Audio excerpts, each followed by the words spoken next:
you are a Russian-speaking Ukrainian who has American citizenship and works for a defense company. Starting to get into that conspiracy. It seems like there's no light at the end of the tunnel. I ended up sleeping on the living room floor for about 6 years until... Wow, okay. Why is everything around me so crappy? Unplugging from the Matrix or whatever. How do you sleep at night? How do I say? Well, like a baby. All right, Igor, welcome to the channel. Welcome to this podcast. You have the honor of being the first guest. And there's a reason why I wanted to start with you. I think for the time that we're in right now with, all the geopolitical tensions, there are news coming from Middle East where United States is engaging targets there. We've got the Israel-Gaza war conflict, whatever you want to call it. We also have continued conflict in Ukraine. And the reason I wanted to talk to you and the reason I'm excited to talk to you today is because you have a very unique background. You were born in Eastern Ukraine, but you're also are currently employed by one of the largest US Defense Contractors. And so I think your perspective is pretty unique. And I just have a bunch of questions for you. So to start things off, I don't want us to get canceled, so we'll do a quick disclaimer, basically saying that any of the views you can just flash we got to do a quick exactly. We need a quick disclaimer. None of the views described here today are in any way related to the work that you do. This is just your interview, and we're not going to go outside of the scope of what we know. We're not going to go and speculate on things or geopolitics. We'll try to kind of stick with your personal journey and kind of explore how you got to where you got to. I think your life almost reads as a spy novel. You're born in a post-Soviet country, immigrated to California. I don't think I'm a spy agent or anything, but yeah, it's an interesting situation, man. Yeah, but if you look at it from the spy novel perspective, right? Born and raised, early childhood in this post-Soviet country, and then kind of moving to the United States, and then working for one of the largest defense contractors here. I think there's value there, and I think there's a lot of interesting things we can get into there. So to start things off, I just wanted to start with why. Why did you decide to become an electrical engineer? Yeah, so you kind of mentioned me working for the defense contractor, but you didn't say that I'm an electrical engineer. So I didn't quite go to school just to be a defense contractor. I went to school to be an electrical engineer because I just find it interesting. I find engineering in general interesting. Just the process of, solving problems with technology, stuff like that. And I chose electrical engineering because it seemed more relevant at the time when I was choosing in high school, around 18 years or so. So yeah, just interest in using technology for solving problems. That's what kind of got me interested in engineering. So I went to school after high school. I went to university after high school for 4 years to get my degree. And after I was done, I was like, well, I need to find a job now. So I went to a career fair, and there was a booth for the company that I work at now. And I got hired, and I've been there for about 7 years or so, almost 8. Yeah. Wow. So not a premeditated plan. Yeah, it wasn't I'm going in because I want to be a defense contractor. It was kind of like related to my field, and they were offering a job, and I needed a job and experience. So right. But as I got working in it, I do find it more interesting than just a 9-to-5 job. Like what I'm working on, like any job, you kind of get tired of the 9-to-5 sometimes. But in general, I think I'm pretty interested, or I like what I'm doing for work. When you first got kind of exposed to engineering or got interested in engineering, did you imagine yourself doing the type of work that you're doing now? Or was there a disconnect between, what you imagined engineering to be like versus your day-to-day as it is now 7 years after joining the company? I mean, in engineering in general, it's very broad. It's kind of hard to describe what engineering is in general. So when I was going into it, I had a vague idea of engineering, but I didn't have exactly what I do now day to day in mind. So yeah, what was the question again? something about? I wanted to see if there was a disconnect between, your expectations of what being in engineering would be like versus the reality of things.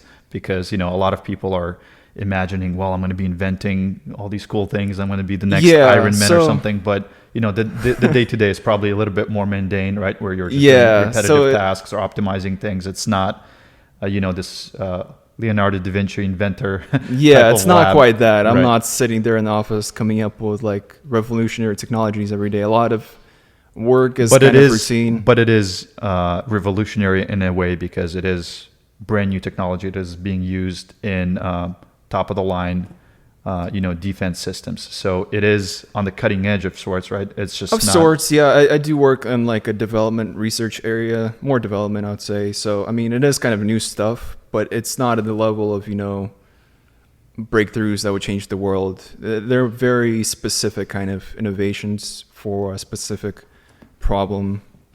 So yeah, not exactly. It's hard to answer that question because I don't really have an expectation of exactly what I want to do for my job. Like, oh, I'm going to create, I don't know, the best car or something.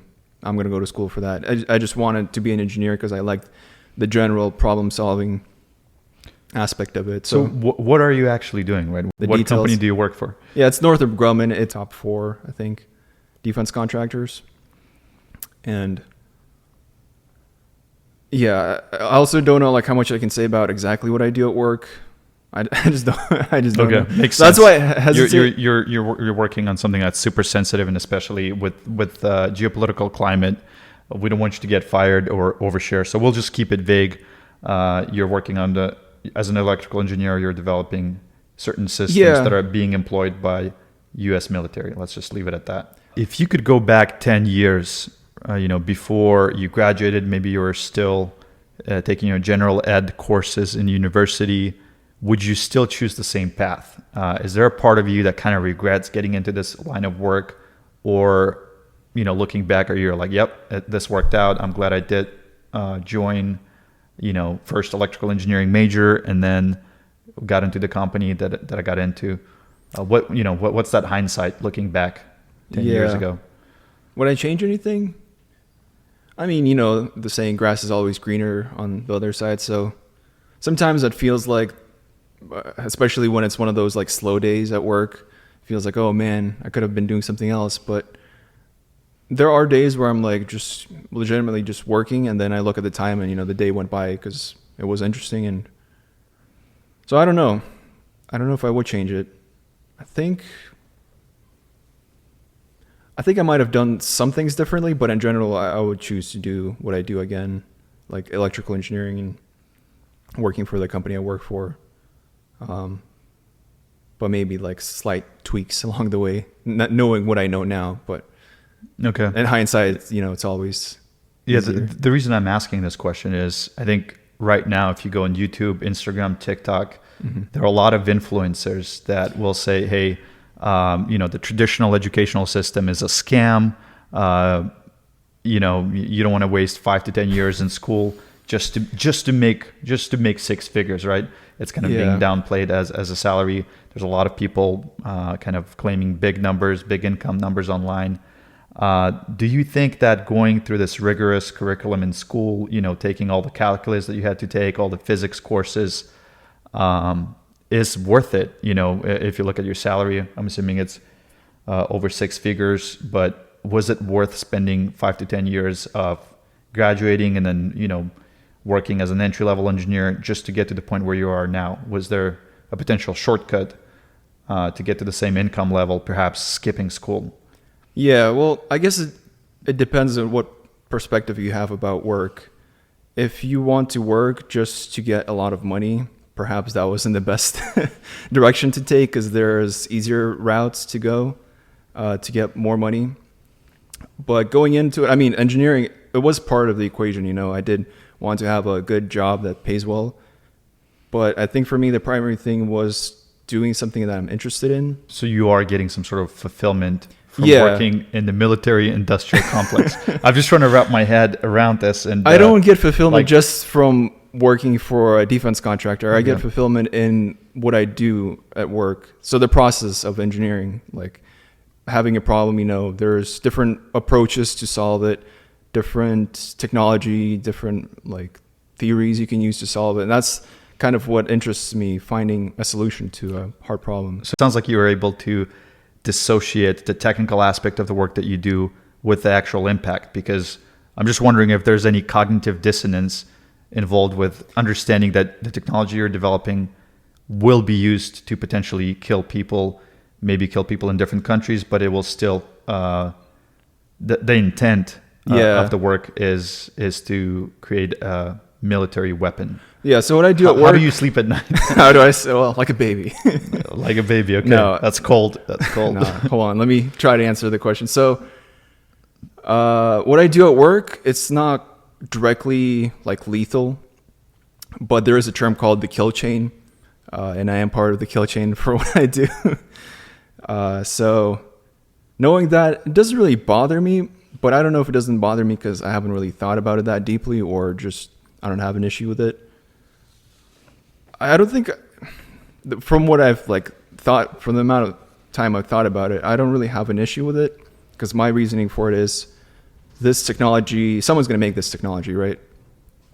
And we would want to have technology that's more accurate, more precise, so that if it is used lethally, it's used correctly and does what it was intended to do. Because a lot of times when let's say you have a bomb, right, and you want to target a very specific individual or group of individuals, well, what if that bomb misses? You can kill civilians. So your kind of angle at it is that by maximizing precision, you're actually decreasing the potential civilian casualties because the technology is a bit more advanced and it can target precisely and specifically. That's one thing. Another thing is, so military doesn't always just, kill people and bomb things. Sometimes there's the intelligence aspect of knowing what's out there and being more prepared for it. And I think that's kind of important too, so that the government makes more accurate or more informed. Yeah, more informed decisions, not just out of the fear of not knowing. It's these are bad guys, they can do this, but having more accurate information of what they're planning to do, stuff like that. So I think at least those two things kind of give me some, not assurance, but calms me down a bit about what I do at work. It doesn't give me this guilt that, I'm making weapons that kill people. It's more I'm trying to do something better, even in this field that I'm working in. So you're kind of taking a stance that's different than this radical pacifism, peace in the whole world. You understand that conflict is inevitable, right? Different geopolitical powers will butt heads, and we're seeing a lot of that kind of unfolding now as we speak. And so you want your homeland to be as protected as it can be, because there's a protector element. It's not an aggressor element. There's a protector element of the whole thing, right? If you protector, and if you're weak, it kind of exposes you to getting taking advantage of as well. So part of protection is not necessarily to fight back, but it's just to keep people from attacking in the first place. Right. So I would equate it to working out in the gym or doing some sort of martial arts where your physical abilities are in itself a deterrent from a potential confrontation, right? Because you don't look like a victim walking around at an alley at night, right? People will not want to mess with you if you just have a bigger frame where it looks like you can defend yourself. So I think from that same perspective, if a country is well equipped with technology, other countries are less likely to engage. I think that's a good metaphor, I think. Yeah. Okay. Let's get into your childhood a little bit. You were born and spent your childhood in eastern Ukraine, right? Yeah. Is the territory currently occupied, or is it still under Ukrainian control? It's still, so yeah, I came to the United States when I was 9 with my family. We came here as religious refugees, I guess. Interesting. So, growing up, my dad was in a Baptist family, and his family was persecuted, and his grandpa was in jail for it. So given that history, we were kind of giving the refugee status, and we came to the United States. So I was around 9 years old, and we lived in eastern part, the Donetsk Oblast, which specifically Kramatorsk, which is a city in that region. Right now, partially Donetsk Oblast is occupied, but the city where I was born, Kramatorsk, it's still under Ukrainian control. But it's fairly close. It's like 30, 40 kilometers away from the front line. So, yeah. If you had to give a projection or your kind of view on how things are currently unfolding on the ground in Ukraine, what would it be? Do you see Ukraine returning to its 1991 borders and kind of liberating all of the captured territory, including Crimea? Or are you seeing some sort of, deal being struck where there's a demilitarized zone and the country is split into two? One kind of stays under Russia's control and the other one is more of the Western bloc. What's realistic? And I understand I can give my opinion. I don't know what's going to happen, or I can give a prediction just based on like what I think. Yeah. I guess there's two things, or the kind of two sides to it. There's what I want to happen, and then there's like what I think realistically would happen. What I want to happen is, they get everything back, because I think in just the principle of countries invading other countries for land, I thought we left that behind, at least in Europe. And I don't want to have another, or for the world to go back to fighting over land. So you think it's like a primitive way of settling scores is just to go with boots on the ground, trying to capture territory? Primitive, and it seemed like after World War II in Europe, at least, there was kind of like drawn lines of what a country is. But then again, Soviet Union kind of collapsed in 1991, and all the republics became their own countries. So I don't know. Who knows where the world is heading? But ideally, I would like, we drew some borders, and I like them to stay that way. I don't want to have more conflicts about, making history right and getting certain territories back to Russia or Ukraine or whatever. So yeah, that's my hope is, they get everything back. But realistically, in the beginning of the war, Russia seemed like they're not what they seemed on paper, the paper tiger or whatever. But I think as time went on, they kind of adapted, and they're not an easy enemy anymore. So right. I don't know where it's heading. I don't know if Russia is going to gain more ground, or it's going to just be a stalemate, or if Ukraine's going to capture more area. My feel for it, just from, like news and things I read, is like they're kind of at a stalemate right now, and it could kind of just become a stalemate for a long time.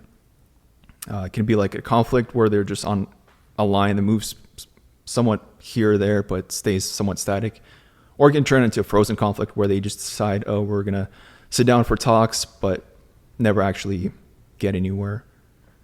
In the immediate future. So you're not very rushed to make predictions, and I think that's maybe a wise thing to do, just rather than running to conclusions. I mean, hopefully, if everything was right in the world, I would like Ukraine to get everything back. What's the most likely scenario based on what you're kind of seeing right now? I think like a stalemate situation.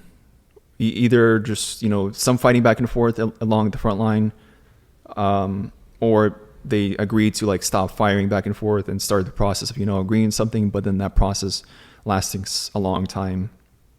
Do you see an escalation scenario where we go into a full-on World War III, or do you think Russia is not really capable of escalating further?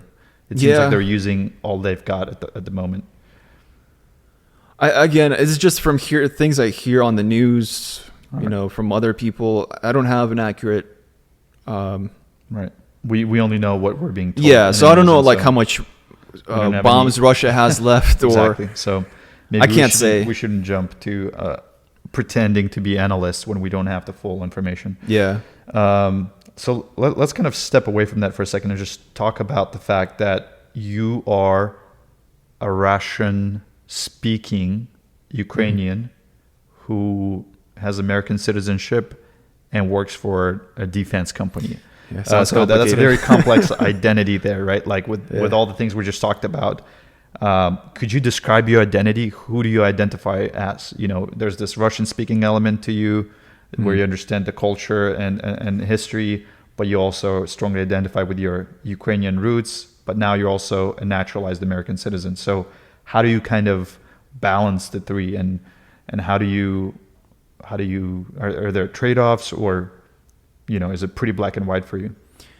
Yeah, that's a good question, because I don't think I have it figured out just yet who I am. Yeah, so I came here when I was 9. So part of my identity was like somewhat formed in Ukraine, but I was still at an age where I was kind of still developing my identity. And majority of my like teen years, and I mean, 2/3 of my life I pretty much lived here in America already. So it's easier for me to speak English than Russian at this point. Ukrainian, I mean, we had like a few lessons here and there. So in Eastern Ukraine, it's predominantly Russian speaking, and they have different schools. They have schools where Russian is the primary language, but Ukrainian is taught as well, or they have primarily Ukrainian schools where Ukrainian is the primary language and like Russian is taught as well. So I went to the school that was primarily Russian, and like we had a lesson a day for Ukrainian. So all of that's to say my Ukrainian is terrible. I can understand it, speak it not so well. So yeah, there's that issue of my identity is like, well, if I speak Russian, does that mean I'm not actually Ukrainian? It gets more philosophical than that. It's like, is the language you speak part of your identity, right? Is language tied to identity? Because I think it's a pretty big debate in Ukraine right now. There's been this very aggressive push as Russia invaded to kind of switch everything to Ukrainian. And for a lot of people, it feels a bit unnatural. And so now it kind of causes more division within Ukraine, because people are now putting labels on each other like, hey, my Ukrainian is better than yours, where in reality, they're both just as Ukrainian. It's just they have, for various reasons, they just have, they speak a different language. And obviously there's a lot of overlap, so people can roughly understand what, a Ukrainian speaker will always understand a Russian speaker. Sometimes it's not the other way around. Yeah. And so, I mean, that's been going on since 2014, more or less. I mean, even before, but the war really kind of amplified that discussion. So there's that part of like my identity struggle, if I could call it that. And then the other part of it is I came to America when I was 9. I have a pretty Slavic name, Igor. And yeah. So I can't really, just completely blend it into American society. And yeah, and just culturally slight differences. I mean, I mostly grew up in America, so culturally I would say more American than Ukrainian at this point. Okay. But still, yeah, all these 3 different things, I don't really have an identity where I can say, oh, like I'm full Ukrainian, or I'm Russian because I speak Russian, or I'm American because I have a American passport. What was it like to spend your childhood in Eastern Ukraine? How would you compare it to a traditional, let's say, American childhood here in Sacramento, California? What were some of the, I guess, drastic differences that that kind of shaped who you are today? I felt like in Ukraine everything was more accessible. Like a lot of times I would just, like when I'm bored or something, I'd just go outside. Wouldn't need my parents to drive me somewhere. I could just go outside, hang out with local kids and stuff like that. There was always like, I remember when I was growing up, I always had this thought of like, why is everything around me so crappy? Like you look outside. What do you mean by that? Is that just architecture? Is that infrastructure? Older multiple cars? Things. Yeah. Architecture, houses weren't like in the best shape. Roads were kind of broken. There's trash here and there. So compared to America, I mean, the infrastructure here is better. Whose fault was it? Was it Americans' fault? I don't know who to blame. Right. It's just how it was. So there's that aspect. But then people-wise, I feel like, I don't know if it's a culture thing or something else, but I felt like people there are more friendlier or open in a way, if that makes sense. Mentality of yeah, they general... like, there's a stereotype of Russian people, like you look at them on the outside and they seem like, oh, they're always like sad looking and mean or whatever, but I think that's just like on the outside. Also, I don't know if there's like a difference between where I'm from and Siberia and Russia or something. So when I say Russian people, or You're Slavic people. generalizing. I'm generalizing. Generalizing a lot, the Slavics rather than, yeah. especially Russian, Ukrainian. Using those interchangeably now will probably get you in trouble. I mean, there's the whole of, like a lot of people, which I understand, a lot of people in Ukraine are mad at Russia right now, which includes Russian people for this whole war. But culturally, there is a lot of overlap between Russians and Ukrainians. So I do tend to generalize like all these different countries like Ukraine, Russia, Belarus as kind of very similar. Right. So yeah, growing up in Ukraine, comparing to growing up in America, some positives, some negatives. I don't know if it was entirely better or entirely worse. Overall, I think I had a pretty good childhood. So at the same time, like when I was growing up, it was late 90s or so, early 2000s. Mm-hmm. There was also like a bad economic situation in just the post-Soviet countries. Right. And then relative to all of that, I think my family was pretty blessed. We weren't like rich or anything, but we were doing pretty well compared to the economic situation that was happening around us. That's the funny thing, right? Is you always compare yourself to your immediate surrounding. It's never so as long as you're doing better than your neighbor, you feel like you're pretty good, right? And so when it comes to now, you know, people using social media, we tend to compare ourselves to, you know, sometimes to the top 1%, and that is probably a leading kind of cause of depression or unsatisfaction with your life, because you start comparing yourself to people that are millionaires or multimillionaires, and you're like, oh, my life sucks, right? But if it was just your immediate surrounding, like what were you referring to in Ukraine? Hey, my family has a car, maybe my neighbors don't. Hey, we're doing good, right? Maybe we can afford a vacation once a year or whatever. Well, and this is all I'm saying right. All of this that I'm saying right now is kind of in hindsight. So at the time, it didn't really enter my. I mean, I was a kid. I don't really think about like, oh, you know, why is our country in such a terrible situation? Like, who's to blame for all this? I was just growing up, and I lived a pretty comfortable life growing up relative to like everything that's happening now that I know compared to like that how things are in America. Right. So. Okay, but what was the immigration part of it like? You know, immigrating to America as a kid with, you know, not knowing the language, not knowing the culture, really moving here. Was there trauma associated with it? Looking back, do you see how it traumatized you? Or are you, you know, was it a smooth transition for you? How was that like? I don't know if I can call it quite traumatizing, but there were some kind of culture shock moments, I guess. So yeah, I remember when I came to America, like the very first day of going to school.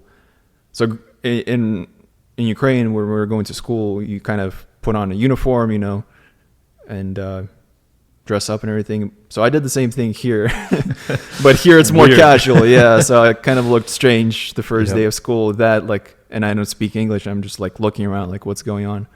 Yeah, no, I had the same experience, but we did get the memo that don't dress up, don't put your suit and tie for school, which is what we wore on a daily basis to school in Belarus as well. It's like, not technically school uniform, but pretty close to it, where you're expected to wear a blazer, button-up T-shirt, right, suit and tie. Well, unfortunately, no one gave me that memo, so yeah, it was pretty bad for me as well. I moved here in 8th grade, and on the first day of school, when I got there, I think I was wearing a hoodie that had some sort of colored logo, and they were like, oh, you're not allowed to wear any colors other than black, white, or gray, because I guess you might have had a worse situation than I did. Yeah, I think it was the worst part of town, because they were said, hey, any color, it could be gang association. And this is middle school. We're not talking about high school. They're like, I remember people getting in trouble for wearing brown, because that started being used as a gang affiliated color.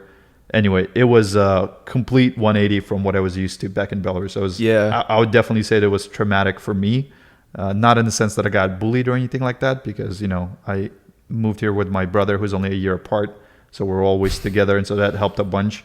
But yeah, it was a culture shock to the max. Yeah, moving here and then just kind of.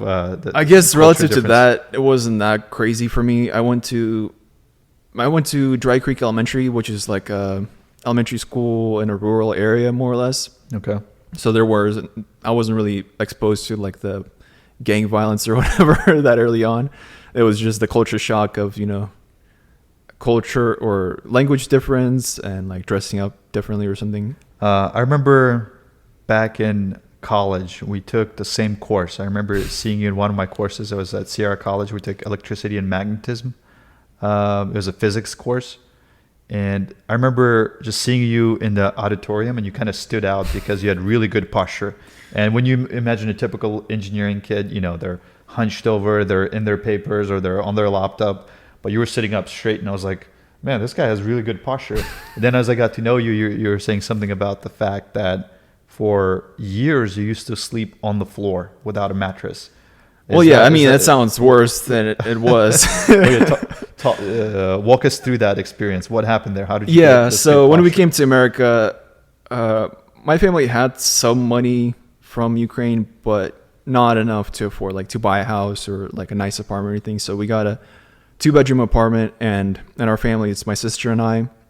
So she got the other bedroom, and I ended up sleeping on the living room floor for about 6 years until my parents couldn't find a better place to move. So you're saying this, but then you're also saying I didn't get any trauma. So I think the the calibration of what is a traumatic experience to you versus an average person. Because sleeping on is the a bit floor different. sounds bad just from like how you say it, like sleeping Right. on the floor. But you put some blankets on there, you get a pillow. It's not that bad. And in hindsight, I think people in general just get used to comfort and nice things really quickly. So it's kind of hard for me to remember that period of my life, which was quite long. It was like 6 years or so that I had that. That's pretty hardcore, man. That's not a cold shower. That's not a cold plunge. Sleeping on the floor for 6 years. It sounds bad. But It will do it something wasn't that to you, bad. right? It will make you an electrical engineer. For Yeah, sure. one weird trick. Yeah.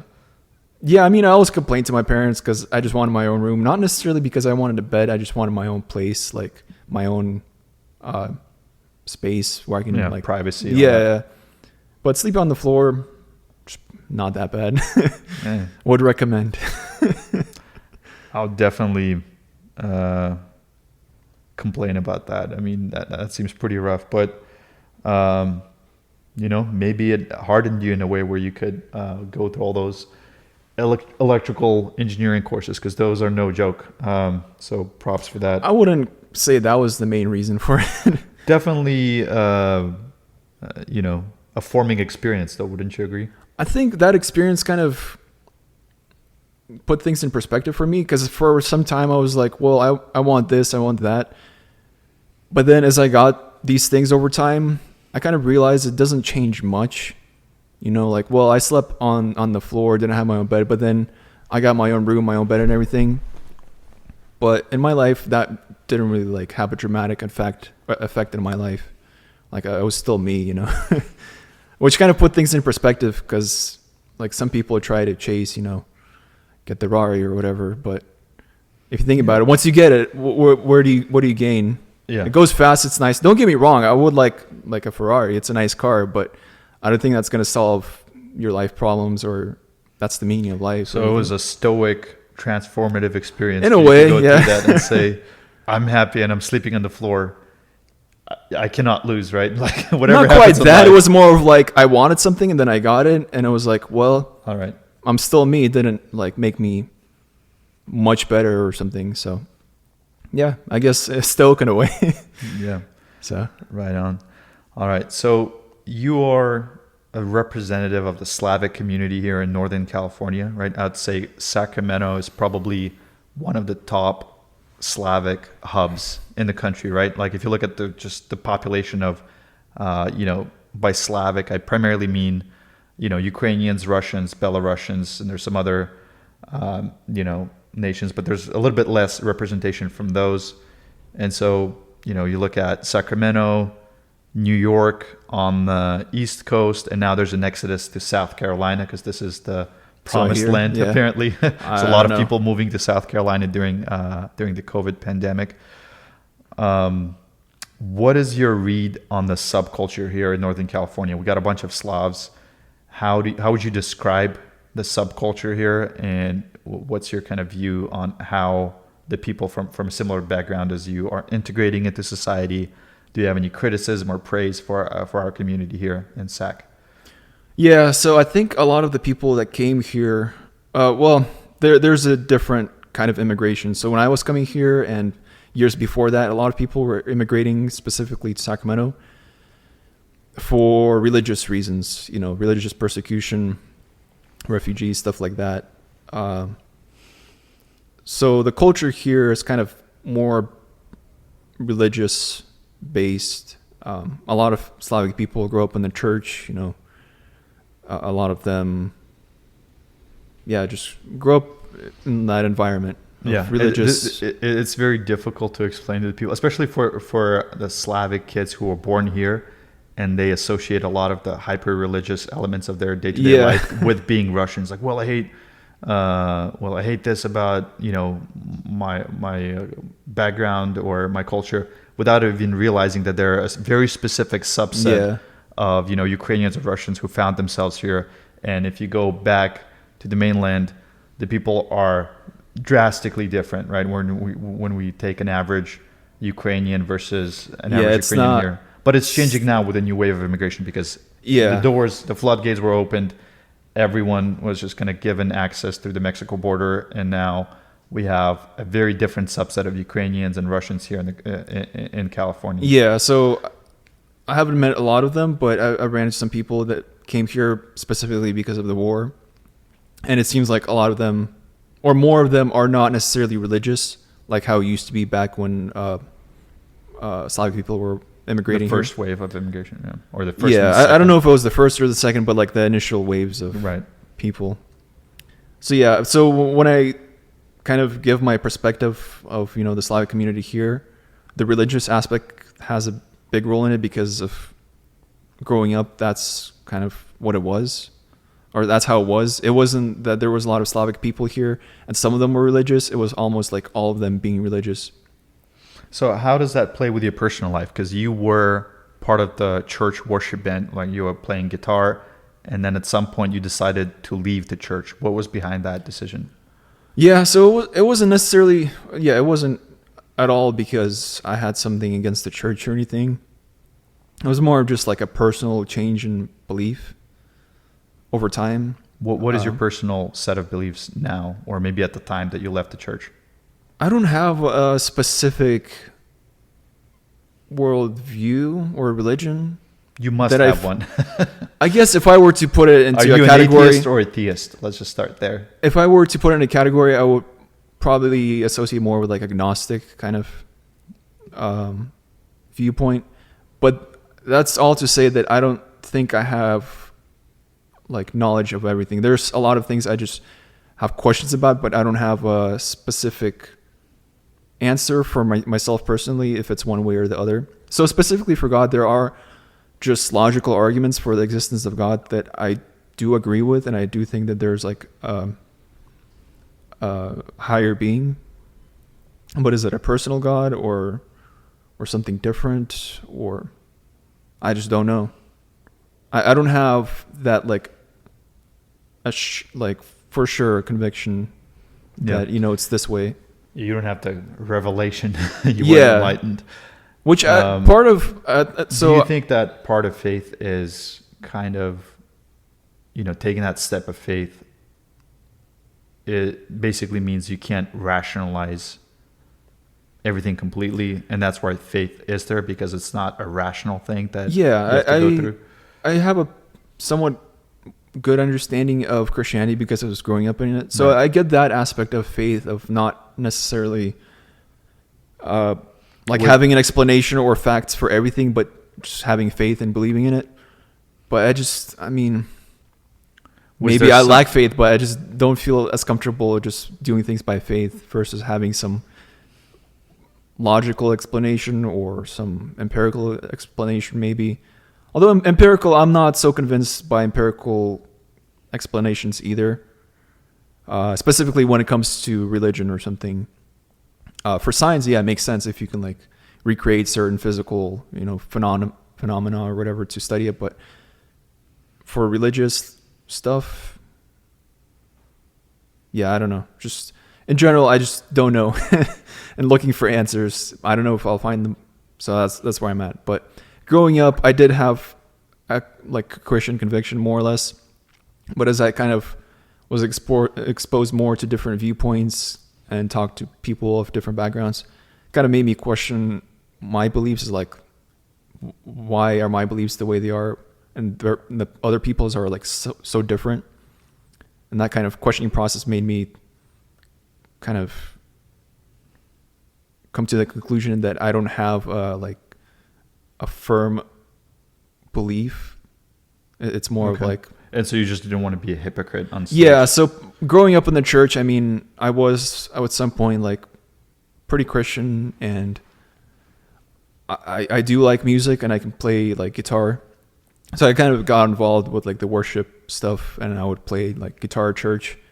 But yeah, as my views changed, I felt it would be kind of hypocritical to remain there and have these convictions, because I'd be kind of showing people, since I would be kind of like publicly doing this, I would give them the idea that, I have these like strong convictions, but in reality I don't. So I just felt like that was kind of hypocritical. That's why I kind of like took a step back from that. Okay.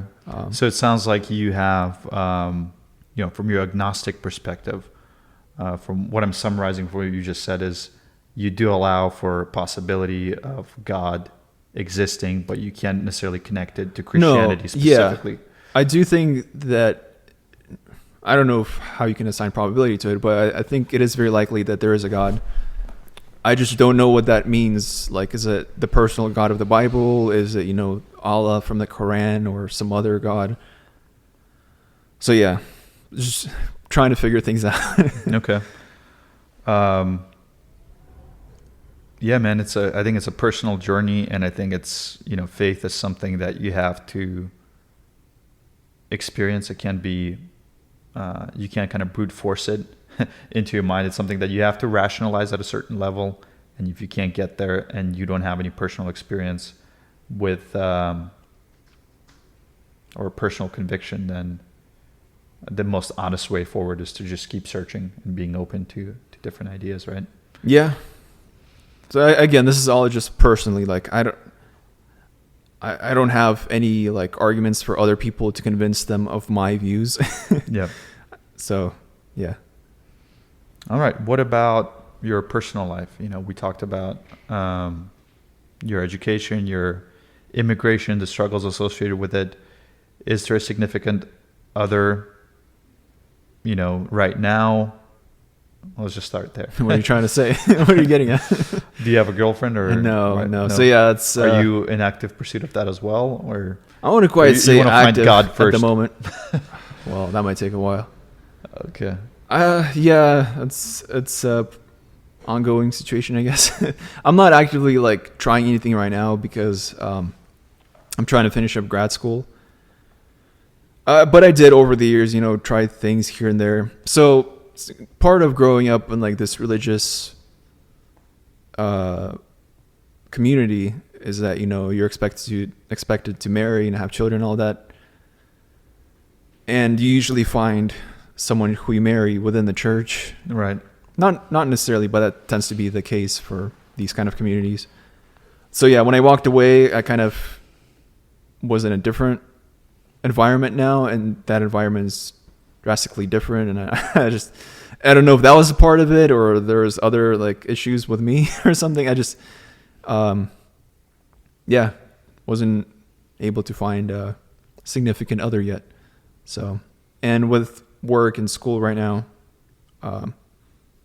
just trying to focus on that. Gotcha. And then different hopefully priorities. revisit. Yeah. Different priorities at the moment. So grad school, why did you decide to do that? Did you feel like your 4-year degree wasn't sufficient to be proficient at whatever you're doing at work? Yeah. So I worked for after graduating from college, 2016, I worked for 4 years.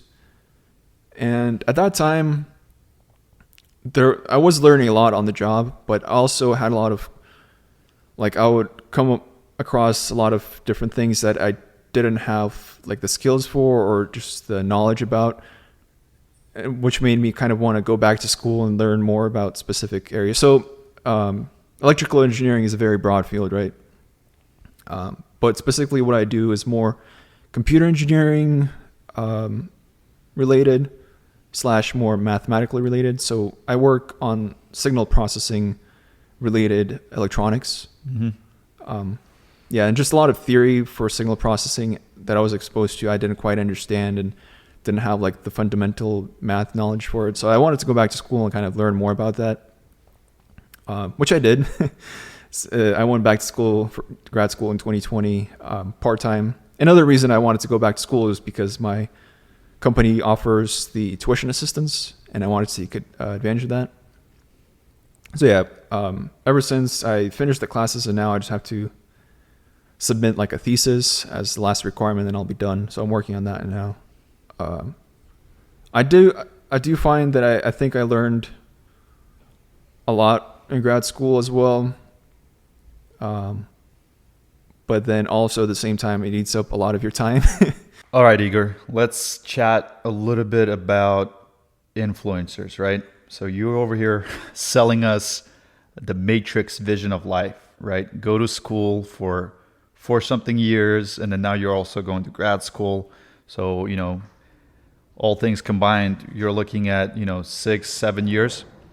Oh, wow. Sheesh. There's an actual hurricane going on outside of our window right now. All right, but let's get back on topic. So you're putting in all this time into school to gain a skill set, to then go work an entry-level job and then eventually get to 6 figures. And obviously now you're probably over 6 figures. But is it worth it? Where I'm watching a lot of content online where you can get rich within, maybe months of starting an online business or something similar to that. What is your view of the new wave of Gen Zers making millions online when you are similar to like an old boomer who just went through school and is kind of in the matrix, Millennial. in the 9-to-5 grind? I'm not quite boomer. Right, the but millennial. you follow the beaten path, right? That boomers set up for you, and so now you're in this weird predicament where Yeah. So I do think that going to college is not for everyone. For engineering, for being a doctor, for some things, you do need like a 4-year degree. But not everyone needs to go to college. If you're going to be, I don't know, there are trades, for example, that could bring in better income and that don't require a 4-year degree. So let's say you have a cousin. Let's say you have an 18-year-old cousin, a boy, or a man, I guess, depending when you want to call an 18-year-old, and you had to give him advice. Would you recommend following your path? Or maybe in the future you have a son and he's like, Dad, what should I do with my life? Would you recommend him, getting an engineering degree? Or would you say, hey man, look at the trades, or look at this online business you could start. Don't waste your time. Don't do what I did. Like, what type of advice would you give to a specific person? And I understand I'm keeping it pretty vague, but I'm just curious to see what your advice would be in that sense. Ideally, all people would have some sort of passion, and I would recommend pursuing that passion as a career. But that's not always the case. Not everyone's like super passionate about whatever. So let's say my passion is drawing, or or maybe your passion is music. Why didn't you become a musician? You play guitar, you're pretty good at it. Why didn't you just follow your heart? Why didn't you just follow your passion? I guess there's also the aspect of, you got to pay the bills. Okay. So maybe passion is not the best advice. I think you got to weigh your options. So if it's not passion, I would say find what you're good at and pursue that as a career. Were you good at 18? Math. Math. Science. It's funny because it kind of works out. Because for me, I remember being in high school, and I immigrated when I was in 8th grade. So starting high school, I had like 0 English, and it was just like, it was a pretty turbulent time for me trying to catch up and understand what the teachers are even talking about. And so for me, once I kind of discovered engineering as an option, I was like, well, at least I could just do math and not have to talk a whole lot. Like, I can do some math, I can do some physics. I want to do something that involves very little talking, right? I don't want to just leave me alone, give me a computer, and I'll figure it out. And so that's literally the reason why I chose engineering, right? It was Knowing from the what you know scarcity now, mindset. knowing what you know now, was that accurate? No, all I do is yap all day. Like my day consists of just meetings, back-to-back meetings, and I'm not even doing any technical work anymore. All I do is manage people, and I assign resources, kind of do project management tasks and things like that. So ironically, the last thing, I don't pull out my calculator anymore, only when I have to do some quick Excel work to, it's mostly doing, scheduling or estimates and stuff like that. I'm not using calculus at work anymore. Was that something you decided to do as your career, or did you just like gravitate toward that role over time at your place? Yeah, it was a conscious choice. As I evolved from a guy who was just kind of scared of interacting with the world to getting a little bit more confidence, learning English, et cetera, et cetera. And then I started looking at it a little bit differently. I was like, I could become the best expert from the technical perspective. I could become the best AutoCAD Civil 3D modeler in this building. Is that what I wanted to do, for the next 30 years? And the answer was no. I want to get promoted into positions of more responsibility. I like interacting with people. I like talking to people. I like problem solving in a different way where it's not just all mathematical, right? I kind of like the technical aspect of things too, and I'm still doing that because I do technical oversight reviews, but I wanted to get more into management side of things, and I had an opportunity and I took it. So yeah, it's interesting you say that, because when I was thinking about like what my expectations were about engineering when I was going to school, the one thing I didn't consider was the amount of like interaction with people. How many, I would say like 40 or more % of my work is just, meetings and talking to people. So yeah, but for me personally, I like more of the technical side. So I kind of want to pursue more of a technical role where I would still be more involved with the technology versus, managing people or something like that. But don't get me wrong. There's nightmare scenarios about that where some people are underperforming, and now your decision on whether you want to react to it or not will have an impact, right, on the team morale, on that person's life. That person might have a couple of kids, a wife, and he might be the sole breadwinner. Now you have to make difficult choices, and honestly, that's the worst part about my job right now, where I'm like, I wish I just had something to do in AutoCAD and it's just not have to worry about this. It's not all easy. Ethical dilemma, right? So there's always... it's a different kind of hard, but it's also hard. Yeah. Trying to remember where I left off. Yeah, we started off with advice, right? Looking back, would you just go and kind of look at an alternative educational path, right? Because you're still in school getting your master's degree, right? Where Gen Zers are making millions while you're wasting your life. I would say in certain school. Gen Zers are making millions. I wouldn't say all Gen Zers. So that's the issue I have with a lot of these influencers, if you want to call them that, is they kind of advertise a life that's like, oh, I'm a millionaire, That's part of the brand, right? Yeah. And a lot of times, no, I'm not saying all of them, but it seems to me like a lot of them kind of try to sell you this so that you buy something from them, some course, I don't know, some deal or whatever. We're now identifying the persuasive route of their work. Like they're persuading you to buy into their brand and buy their product, right?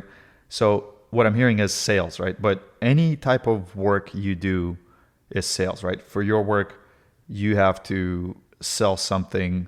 In the defense side of things, you guys have to sell your product to the government, right, or to DoD or whatever. Yeah, no, I'm not. I'm not saying it's wrong to sell. The people, right, and the people that are getting rewarded the most are the people that are doing sales, or are doing those calls, right? The program managers that are interacting with the client, they're probably the most compensated in your field of work as well, right? So I think there's this common thread of if you're good at sales, you're going to be successful, whether you're an influencer, whether you're an engineer, whether you are an educator, right? Being able to convince and influence people, it's a big part of the skill set. But if all you have is the sales skills, but there's nothing behind that, there's no real product to sell, that's when you get into sketchy territory. That's what my gripe what are you selling, is. right? Are you selling if they're kind of like misleading, like, oh, if you do this, you're guaranteed to be a millionaire or something? That's what I have an issue with. I don't think, I mean, it is possible for some people to become millionaires from it, but I don't know if every person does exactly that. If you're going to become a millionaire if you stay in the trajectory that you're on now? Maybe. I'm not saying it's wrong to have money or to want money. The thing that I don't like is misleading people. And I think money isn't like the solution for everything. Life isn't just about money. If you want money, is that coming out of a mouth of somebody who is not a millionaire, right? Like, yeah, let maybe. me justify my failure, so to speak. I never wanted money in the first place, right? I would love to be like super rich. It would be nice, Right. So can you talk do we have the credibility without being a millionaire on paper in terms of your net worth? Can we even reflect on the fact of whether or not it's a goal worthy of pursuing? Because we haven't gotten there yet. At least I didn't, right? I don't know if maybe you did. I don't have access to your stock portfolio. Yeah, well, getting close. No, I was trying to think about like the pursuit of being a millionaire or a billionaire or whatever. So the two richest people, or I don't know if they're the richest people still, but two of the top richest people, like Elon Musk and Bezos, I don't know if they had the goal of being like just filthy rich and that's how they got there. Right. Or if they had some other pursuit of like, oh, I really like business and I want to like grow my business, or I really like technology and I want to make a company that makes electric cars or rockets or whatever. So pursuing money just for the sake of pursuing money, it's a fool's errand, right? I don't know. I feel like it can kind of put you on the path of doing not so morally right or ethical things to get to that level. That, and once you get there, what now? Do you get to another million? Do you get to a billion? I just feel like that goal isn't as fulfilling as having some, like let's say you have an interest in video making, right? You start making videos. I think the process of making videos would be more fulfilling for you versus if you like monetize it and you start getting a lot of money for it. It would be nice to get money for it, but I think the process of making videos will give you like a more self-realizing. You're doing it for the love of the game. Yeah, you're the purist. You're authentic about your pursuit with love. It might be idealistic. There is the real world of we need money to pay bills and stuff. Let me reframe it a little bit for you. If you were financially independent, meaning you had enough money in the bank where you didn't have to go to work a single day of your life, would you still clock in tomorrow on a Monday morning at your defense contractor engineering position, or would you decide maybe to skip Monday? In that hypothetical scenario, I wouldn't just like quit work right away.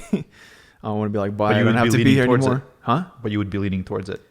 I would take a step back and try to focus on things that I want to pursue myself, not necessarily defense stuff, right, but still related to engineering. And if I had money for that, I would just, do that. Yeah. Not necessarily focused on creating technology for the defense sector, but something else. So right now you're kind of torn between part of the reason you're working for your employer is because you legitimately like some certain aspects, but a big portion of it is still just getting that paycheck, right? So yep. I mean, just being realistic. I mean, yeah, a job is a job. Yeah. But I do like enjoy not necessarily the product, although I do think it is a good product and important, but just that process of, having some very hard technical problem, trying to solve it. That's what I enjoy doing. Okay. So Do you believe that you're in the Matrix? that's a good question. So That's another big kind of spiel going on online, among the financial influencers, is that if you are a 9 to 5 employee, you're just part of the machine. You need to, take the red pill, and the red pill has multiple meanings, but I mean in the Matrix sense, right? And kind of exit the Matrix, meaning start your own business, stop working for the man. And that concept is appealing because there's some truth to it. There is that sense of almost enslavement, right? Having to do your 9 to 5 every day. Wouldn't it be nice to have financial independence? But that's the sales pitch, right? yeah. Is there something behind that where these guys are actually onto something, and maybe we're just so brainwashed by the Matrix where well, we don't see the way out? What's the way? I'm not familiar with that stuff that much, like unplugging from the Matrix or whatever. That's And just what my exactly that algorithm. means. Let's say you quit your job, right? What are you going to do instead? Start a business. What does that mean? What kind of business? Yeah, Selling so- stuff so online or selling stuff in person? Some service? If you had to start a business, what would it be? I don't know, because that's not something that interests me. I'm more interested in like technical stuff. So if I were to have my own business, it would probably be something centered around, technical engineering thing. Is Don't that have some- a business idea, so I'm not a business person. Okay. And like you said before, college is not for everybody. Trades are not for everybody. Business is not for everybody, right? So do you have any strategies on how to identify the best path for you based on, maybe your interests or tendencies? Like, is there a simple kind of cheat sheet on how to determine the path? I don't know if there's a simple cheat sheet, but in general, I would say find what you're good at and just do that as your career. So if you're good at working with your hands, I don't know, trades it's not a bad route. Like carpentry, electrician, all these trades make decent money and it's good work. And it doesn't have to be. And finding is, how do you go about finding what you're good at? Is it just going out and trying things? Is it? Yeah, going out and trying different things. And I think a lot of people know what they're good at and what they're not good at. And if you don't, then yeah, just trying things out and getting a feel for like, oh, this came easy to me. This I'm like struggling with, stuff like that. But it's a very person by person kind of thing. So I don't know if there's a general kind of algorithm I can create for people to follow to choose their career. Okay. If you had to pivot today, like let's say you woke up and you're like, you know what? I don't like what I'm doing. Do you think you'd be able to pivot, or would it be too much to start from scratch?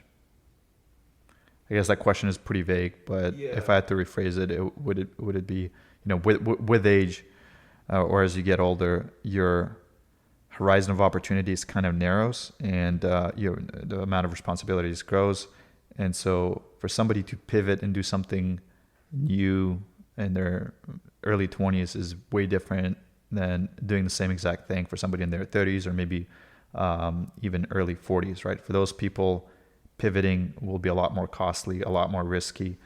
So yeah, I think you have to kind of gauge where you are in life, because yeah, if you're young, you still have opportunity to kind of start from scratch again. But if you have like a family, kids, and you gotta provide for them, I don't think you should just quit your job to pursue your dreams. That's just irrational. And that's another sales pitch that all the influencers are using, is like, well, you're a young guy, just try this course out. If it doesn't work, you still have time to go back to school and kind of I mean, depends what it means to try it. If like just learning some stuff, sure, but dropping a couple of grand on a course, that's not just trying things out. let's talk about the meaning of life, Igor. Oh, What is the meaning of life? it's very specific. Yeah. Meaning of Let's life. make it a little bit more vague for you. Oh man. I mean, if I had an answer, I would tell you, but I don't. Meaning of life. I mean, there's a whole like field like philosophy, right, where they just theorize about things like this. I do think there are things that are kind of more generalized, though. Like, I think it is important to have a fulfilling life. I think it is important to kind of have a family and have children, because I mean, biologically, it seems like that's the purpose for most people, to pass on your genes. Very So, primal. Yeah. And I Okay. think there is some like just physical fundamental thing about it that could be like the meaning of life, just on that level. It's not necessarily like self-actualization kind of level, but still. Yeah. What about reaching your full potential and self-actualizing in your pursuit? Earlier, you were alluding to the fact that, if you're an 18-year-old guy, you should follow your heart, follow your passion, and that's through that trial and error you find your Yeah, calling in life. I should add an asterisk to that. Like, So is it having kids, or is it more self-actualization? And can those two coexist? Because there's a trade-off, right? If you're starting a family, a good chunk of your time will be going towards that, unless you're a person of means and you can afford nannies and all that. Otherwise, a big part of your time will be dedicated towards raising your children. And so if you had to choose self-actualization or reaching your full potential within your pursuit of choice, let's say it's electrical engineering for you, would it be that or your family? well, I think when you're at a younger age, like 18, early 20s, you have the time to find some sort of self-actualization. I'm not sure how to pronounce that. Something that would give you a career and some fulfillment, so that then you can support your family. You could kind of try to do both at the same time, have a family and kind of grow in your career or something. That's interesting, because basically what you're saying is your pursuits and your education and maybe your inventions, you're just sublimating, and subconsciously you're pursuing becoming somebody that would be attractive to a woman just so you can have kids. In a way, yeah. I mean, That's crazy. But it's also very true in a way, right? Like, how many guys are just doing things to become, a person of stature, or have a reputation, just so that they can get have multiple mating options. If we get very primal with our language here, right? I mean, maybe that's how all it many- is. Yeah. Maybe that's Simple as that. We are overcomplicating things, but at a very base level, that's the fundamental truth, right? Yeah, no, I think you could try to kind of do both at the same time, have a family, and at the same time try to build some sort of career. I just think it'd be more difficult trying to balance those two at the same time. So I think it would be better as a strategy, kind of focus on one thing, and then once you're good there, focus on the next thing. So more of a seasonal approach. There's a season Yeah. in your life to have a personal pursuit, and the second season, once you get the means to support a family, that's where you transition into your second approach of life. Yeah, because there's only 24 hours in a day. Yeah. You can't accomplish everything. You do need to prioritize your time. And Yeah. Knowing the season, knowing what season you are in life is critical. Some people go through their 20s and they're just kind of waste their 20s away partying. And, there is also a room or a season for self-exploration and kind of establishing your identity, right? So that's also good, but also recognizing when it's time to stop, maybe pull back a little bit, specialize in something, find your calling, so to speak, right? And then make that leap into family life. I don't know if this is for everyone, but personally, I think that phase of, partying and having fun, that kind of ties into the what is the meaning of life. Because for me, that feels kind of like an existential crisis, not having a meaning. So you're like, well, might as well just have fun. Yeah. So I'm not sure if everyone makes it out of that phase, because you can kind of get wrapped up in it too.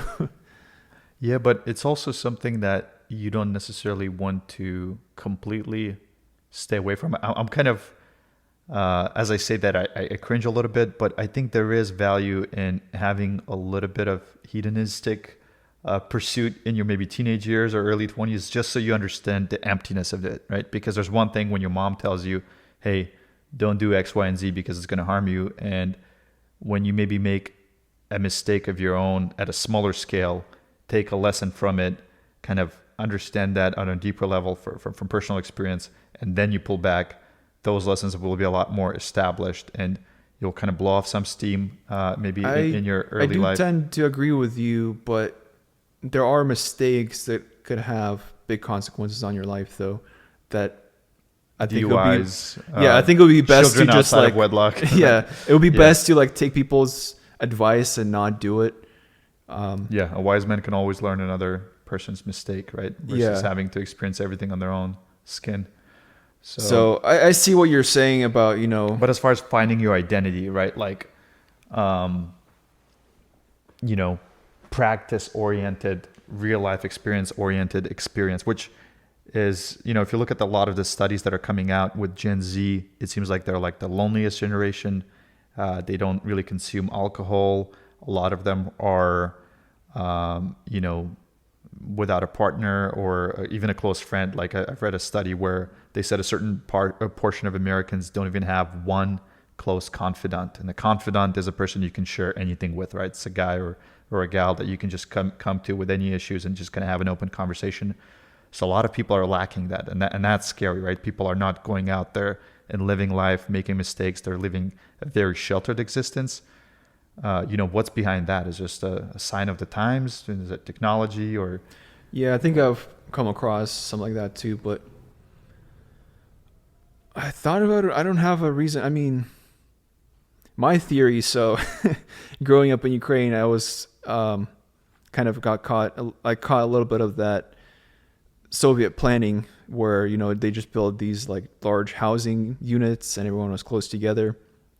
But in America, we kind of live in the society where everyone's more or less in their own box, your own house, your own car, and we just go from one box to another. And we don't really interact with people that much, except online, I guess. Online kind of replaced some of that aspect.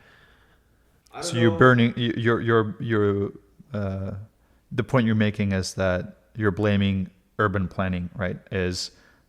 I think there's maybe a little bit more than just urban planning and people cohabitating, because there's plenty of apartment or multifamily complexes, but people are still very individualistic. I think it might have to do with just a whole underpinning or under kind of the substructure of American society where it's kind of steeped in individualism, right? So if you look at a capitalistic system where it promotes individualism, it's me, it's mine, it's my personal property, versus we both were born in a post-Soviet country where there were still echoes of the Soviet collectivism where everything is common, everything is shared.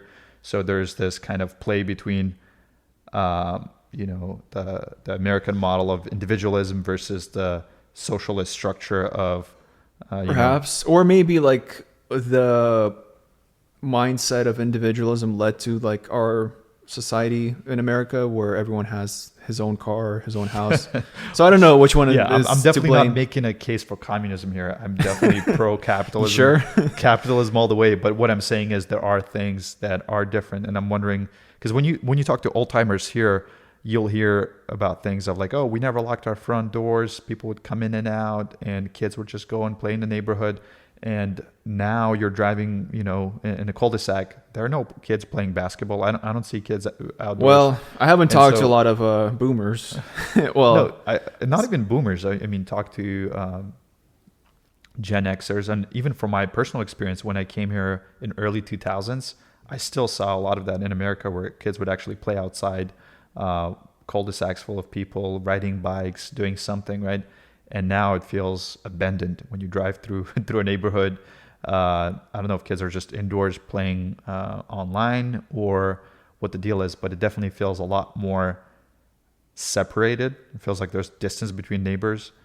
Again, maybe it's just the community that I'm currently living in, so maybe it's a very localized issue, but something is telling me that it's more widespread. Yeah, I don't know if there's a single cause. It might just be like a couple of different factors that led to it.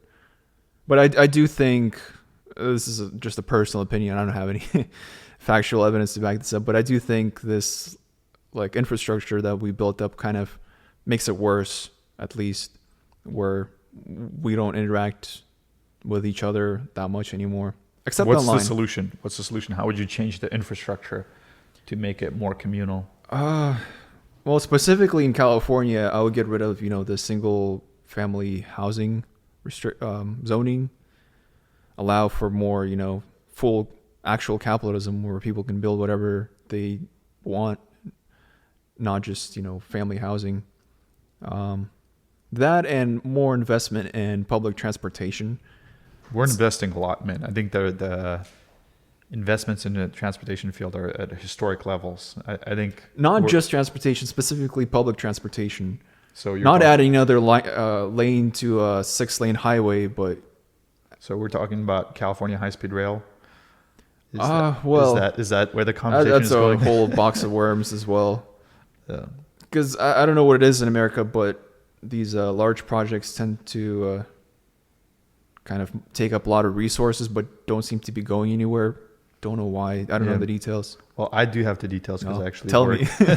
I work for a government agency that has a lot to do with large scale infrastructure projects. I think from what I've seen, from my personal experience, a lot of it has to do with the amount of environmental regulations. So, to build any project, especially in California, there's NEPA and CEQA laws that require a lot of environmental studies. So any project, any infrastructure project that you're going to work on will require an architectural survey. Archaeological survey. It'll require a biological survey. Biologists, archaeologists will have to go out, identify cultural resources that are potentially be in the area, identify environmental resources that could be in the area, perform their studies. So obviously you're seeing a schedule impact, right? Because certain sites can only be accessed in the springtime. Certain species can only be accessed during a certain time window. You might have nesting birds nesting in a specific timeline. Okay.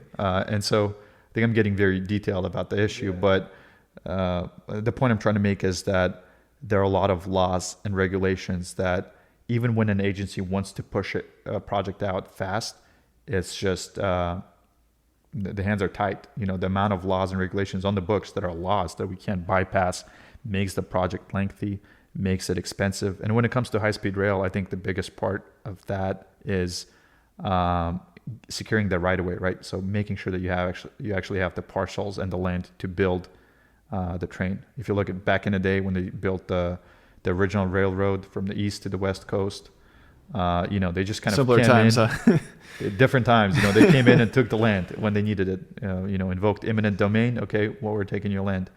Now the process is a lot more lengthy. People can sue. They don't necessarily want to give up their land for public use. And if they are aware that the alignment of the high-speed rail is going through their backyard, they will want to ensure that they can get the most money humanly possible for their land because they know how costly it would be to redesign. So question about that. What are the laws about replacing already existing roads with something else?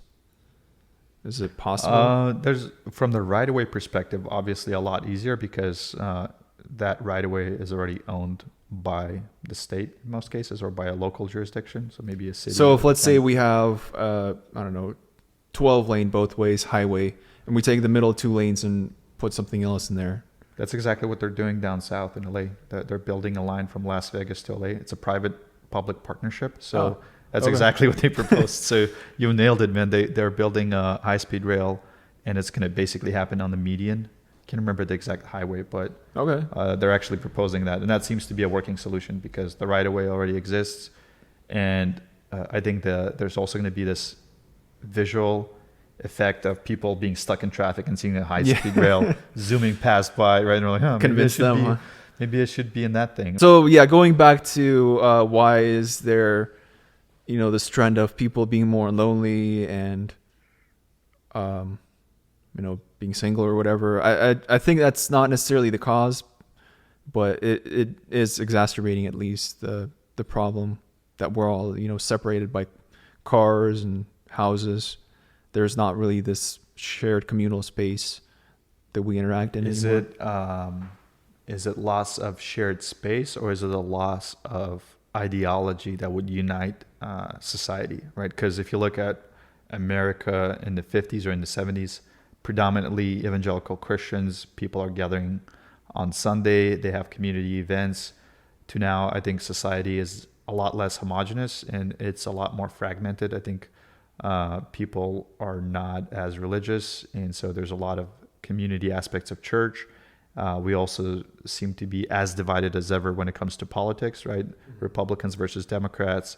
And so, I think ideologically are very vulnerable, and the rhetoric online and the silos that are created online are only kind of exaggerating the issue by putting people on different algorithms and having them in their own echo chambers. And so how much of an issue is just is that not having a common ideology or a common national identity that we could all kind of rally around, right? Or is it an infrastructure issue?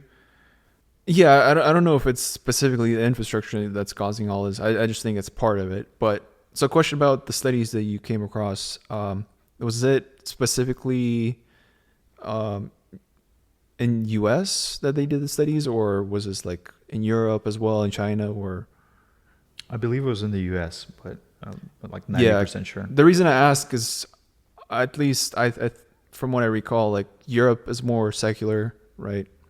And China, I don't even know what's going on in China, but I think they're more secular as well. It'd be interesting to see what the statistics are there like. Because I think you're making a good point, because China is probably 100% secular. Oh yeah, with the Communist Party and all, right? Yeah. It's and well, I wasn't really thinking about China per se. I was thinking more about Europe. I think the top countries were like they ranked happiness or whatever are in Europe, specifically like the Scandinavian countries, and I think those tend to be more secular, or at least there's more people there that are agnostic or atheists, stuff like that. So you think it has to do more with finances and infrastructure and opportunity, access to social elevators, stuff like that? Perhaps. I don't have it. I mean, I've come across that information as well, but I haven't seen any kind of explanation for it that would make sense to me. So this is just kind of my hypothesis without any facts to back it up or anything. There's a lot of movies coming out. I don't know if you saw the Netflix movie, forget what it's called, but Obama had something to do with either funding it. I think Obama was one of the people funding it, but it was, I forget the title. But it was basically going over a civil war scenario within the United States. And there's also another movie that's coming out also about a civil war within the United States. Have you heard about the Overton window idea? Overton window? Overton? No, either one of those. But it's the idea that the media is gradually introducing ideas outside of the mainstream through television to kind of test run it. It also primed the population for what is coming next. So before new policy gets introduced, there's going to be something in the media that will kind of expose the general. I think we're starting to get into that conspiracy. It's not conspiratorial. This is not that theory, but that combined with like what movie Obama might have. And like are they prepping us for something? Right, but they are highlighting the tensions within American society today, where something like that is not longer inconceivable, right? Where it's like we can actually write a movie script that's somewhat convincing in terms of it not completely being a fantasy, right? Like where people can conceptualize something like that actually happening because of how divided we are, Yeah, so there was a civil war in America's history before. So right, so there's a precedent. There could be another one. Right.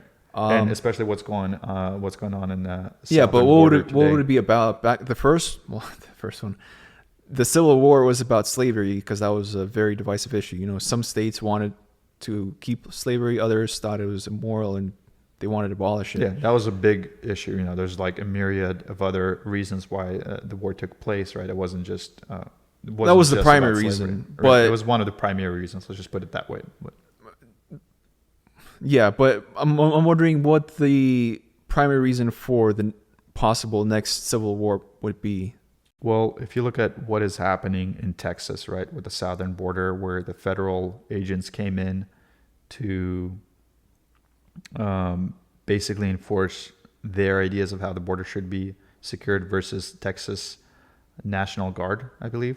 They had some sort of conflict there where Some standoff. some sort of face-off, with the federal versus the state National Guard, right? And so there were states, particularly southern states, right, predominantly Republican states, kind of siding with Texas and signing declarations in support of whatever is happening in Texas and implementing similar strategies in their border states. And so you already see a divide, actually very similar but there's to the no South versus North. fundamental idea that divides certain states against others. Like, let's say abortion was this issue, right? That states are willing to separate just so they can have a country where abortion is legal or illegal. Yeah, I don't think that's going to cause a civil war. So I just don't see any issues that would cause border a conflict security like that. is up there, right? It seems like it's actually striking a nerve with a lot of people. It doesn't seem to be at the same level that would cause a civil war like, the previous one. Yeah, there's, I'm not saying the tensions are just as high as they were, during the Civil Who knows? War. Yeah. But we weren't alive then, right? So it's kind of hard to talk about things that have not happened within your lifetime because your whole experience is only based on what happened, and things that did not happen seem inconceivable. Like a world war seems inconceivable to you because we have never lived through anything like that. So it's not within our kind of data set of lived experience. And so World War, that's more conceivable to me at the current situation the world's in than a civil war in America. Not even a world war, but maybe a prolonged conflict between two macro powers, right? Maybe there's like a West axis, and then there's like the East, Russia and China. Yeah, maybe some new Cold War or something. Some Cold War style back and forth, maybe local proxy wars, but never like a hot conflict, all out. There is like a conflict in Ukraine though, so right. So we're already living. Maybe we're living through the first years that will be taught. Yeah, if that's gonna escalate into something bigger.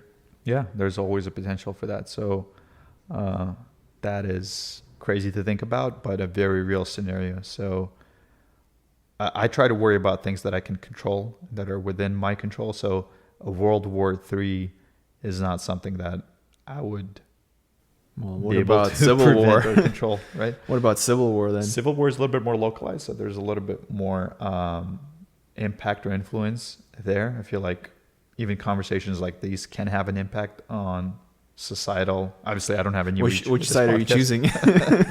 Which side? I don't even know what the roster looks like. Yeah, yet, right? The winning side. I'd like to think that would be on the winning side of history, which is a cop-out answer. But yeah, I don't know what the rosters will look like, and I don't know if I would actually want to engage. I would probably try to avoid a hot conflict, even if it's happening domestically. But best case scenario, it doesn't happen. Best case scenario, cooler heads prevail, right? And we find out.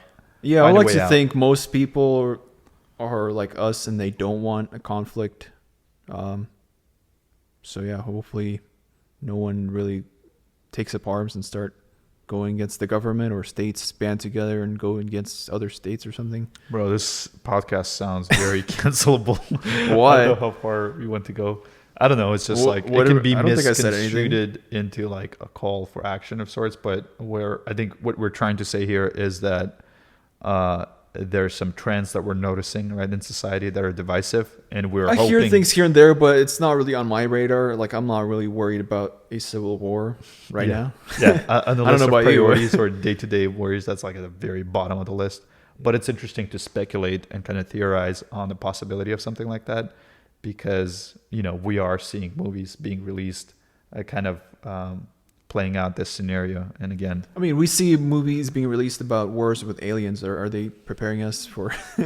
Also, who are they? Is there some sort of like Illuminati, some control or some like close interaction between media and government? I don't know. I think a lot of people would like to have Illuminati or would like to have somebody in control. I think the scarier idea is that nobody's in control and we're all kind of like in a free fall moving towards an abyss, right? And so I think that's a more likely scenario.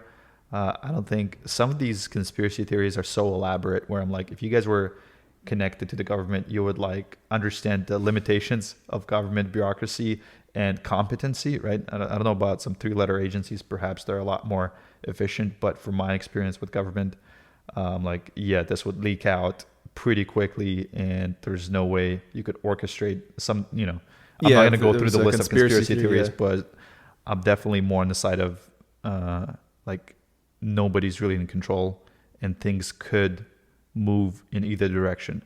Things can escalate. Obviously there's some powerful players behind the scenes that have real influence on how things unfold. There are whales that are moving the stock market, right? There are people of influence that can decide whether to wage war or sign a peace treaty. So I'm not denying that. But what I'm saying is there's no hyper secret society that controls the world. Yeah. Well, yeah, I think that kind of ties into the meaning of life topic, because that kind of gives you a meaning of life in a way, right? If you believe that there's like certain organization controlling everything in the world, that kind of gives you an understanding of how the world works, and maybe that makes you feel better. Or an explanation for your failure in life, right? Like, well, maybe, I failed because these guys are running things and they made it impossible for me to win. Yeah, it's but a cop-out. What I mean more is like just having an explanation for how the world is kind of makes you feel better. Not necessarily that, the world is... having a narrative. A narrative that explains. Versus not knowing and like being afraid just because you don't know what the world's like. But I think it's important to have a narrative, right? Like if you don't have a narrative for your life, for your purpose, your life becomes very unorganized and very chaotic. Like you can meander in a lot of different things. And I'm not saying that you should choose a random narrative for your life, like a random religious narrative, and just stick to it just because it makes life easier. And it's like, I'm happy while living within this illusion, but at least it explains things for me. I think it's like, do your best to identify the narrative that works for you in maybe your early 20s, but then as you get older, kind of stick to the narrative, be rooted in some sort of moral compass that works for you, right? So that you could, pass it along to your kids and just kind of have an operating procedure that kind of brings order into your life versus constantly questioning everything, constantly assuming that things are relative and constantly, looking at, either or, maybe I could do this or that.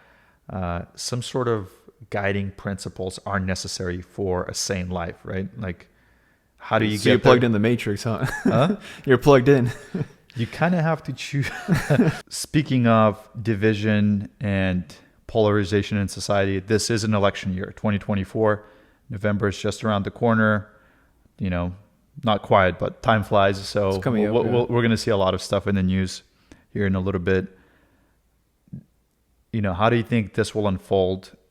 Are you projecting some unrest? Last election, it was a little bit contentious. It looks like we're going for round 2 of the same thing. What are you projecting? What is your kind of prediction for this year? Projecting, huh?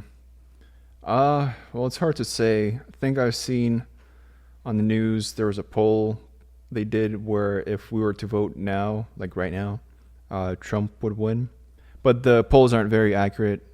Back in 2016, they said Hillary was going to win, so who knows? Personally, I mean, I don't like Trump or Biden, but I think I don't like Trump more than Biden. That's a safe answer, man. You got to lean one way or the other. If I had to choose, I would choose Biden. Let's put it that way. Oh, wow. Okay. I don't know if I should be surprised by this. And I think you definitely have a lot more left leanings than but don't get me wrong, he's not like someone I wholly support when I say I would choose Biden. It's just out of the two, I think he's the lesser evil. So prediction wise, I don't know what's going to happen. It seems very close. I mean, even in 2020 it was very close in terms of electorate votes. In terms of votes in critical states, it was very close. I think by popular vote, Biden won by a few million. What do you think it is about America where we cannot pick more competent representatives of each party? Like, why do we have 80-year-old men competing against each other as a kind of a false choice that is being presented to us? Like, here's your choice. There's one 80-year-old guy versus this other 80-year-old guy. Both are kind of entering, I don't know if that's a stretch to say, but it seems like cognitively, that there have been studies that prove that you're at your peak around 28, right? I don't know if he is mentally, but he is 80 years old. I mean, yeah. So we're not talking about dementia. We're talking about not being at your best performance state. Like, if you had a job where you had to find an employee, are you hiring a 40-year-old, a 30-year-old, a 15-year-old, or an 80-year-old, right? 15-year-old, too young, not enough life experience. Arguably 20 and 30-year-old are too young for a position of this or a post of this magnitude, right? So we do want somebody who's experienced, but at what level do we say, all right, this guy's a little bit out of touch with the current issues of the day. He has good life experience, but it might not be 100% applicable to today, right? How do you... Well, it sounds like you're talking specifically about Biden, right? But Trump is not far behind. Yeah, he's not far behind. I mean, when you listen to their speeches, it sounds like Biden has like some like mental kind of state that's worse than Trump's. But I don't know how much of that is because he's old and he used to have like a stutter and that is just coming back because of age, or how much of that is actual mental decline. I would like to think it's more of just, the stutter coming back. Hopefully he is the president currently. But yeah, both of them are old. So, which is, I mean, if they're able to do their job, even if they're old, that's fine. But I would think a younger candidate would be more, not qualified is, I'm not sure if that's the right word, but they would have, even not just ability wise, they would be closer to like the younger generations. More relatable. Yeah, more relatable. In touch with the issues of the day. Yeah. Understanding the challenges of the day versus somebody who is, a bit detached with the day to day, especially being in politics for so long. And also think, again, we're being given this false choice between the two candidates, and both are somewhat repulsing. Yeah, anyway, I don't know. Me personally, right? I don't know if it's a false choice, but I think if you look at like the differences between Republicans and Democrats, there's a lot of differences in terms of like cultural stuff, like abortion, LGBT rights, and all of that. But if you look at the economics, they're not that like different. Yeah. So geopolitically speaking, both pretty much all the same line when it comes to geopolitics. When it comes to so I think that primarily drives how they choose their candidate. So if you have some candidate who's economically his agenda is more, drastic, I think they tend to kind of not favor the Democratic or the Republican Party. Okay, the party leadership. Yeah. Yeah, I think that's a good point. And also kind of along the same lines, a lot of people see Trump as this disruptive, drain the swamp type of guy. But if you look at the actual numbers of during his presidency, he increased spending for the Department of Defense. He's a big spender as well. So there is this concept of Republicans being more fiscally responsible, meaning not incurring debt as aggressive as Democrats. But, he was very willing to open up the checkbook and spend money. And so the national debt is kind of at the forefront of our economic issues, right? At which point do we get a little bit more responsible with the spending? And I don't think either candidate will bring that under control, right? We need somebody who's a little bit more, I wanted to use the word radical, but somebody who's a little bit more decisive when it comes to cutting spending. The problem is every politician will try to increase spending, right? Because they want to point at it's hard to cut what spending, have they accomplished, right? Like, hey, I want to rally. I'm going to give you free stuff. I'm going to get this stuff done. I'm going to Whereas I'm get gonna X, take Y, and this Z away. done. Yeah. And all of that requires spending. All of that requires going into debt. And they only need to survive for 4 to 8 years, right? So there's no incentive to think long term. Well, there's the alternative of raising taxes to fund. Yeah, good luck winning on that agenda. Hey, I'm Yeah, gonna not raise very taxes. popular as well. Yeah. Yeah. Anyway, so it doesn't sound like either of us are hyper excited about this upcoming election. It We'll looks see what like happens. Yeah. it's down to choosing the lesser of two evils. And So I mean, I said mine. Like, if I were to choose, if I had to choose, like, I'll probably, given that we're in California, it will probably go to Biden already because it's a very blue state. But if you had to choose, I mean, which candidate would you choose?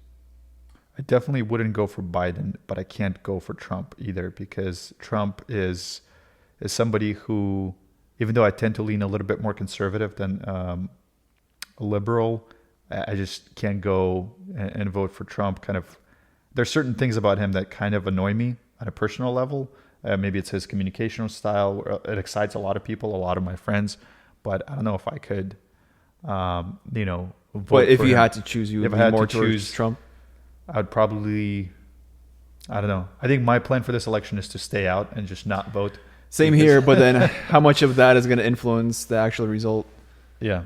Again, like, I can't see myself voting for Biden. I can't see myself working for Trump. And I know it sounds, I'm like the same avoiding the way. question, but I'm It's just a hypothetical like, if I yeah. had to, but realistically, I don't think I'll vote for either because, first, in California, it's a very blue state, and because of the electoral college, all of the electoral votes are going to go to Biden. So I don't know how much my vote's going to sway that decision. That and the two candidates, I don't have a strong feeling about either of them. So I do think it's still important to vote for, California issues like propositions and local representatives and House and Senate representatives. So go vote, I guess. I don't know. Go vote, man. What a downer. What a note to end the podcast on, man. It seems like there's no light at the end of the tunnel, but,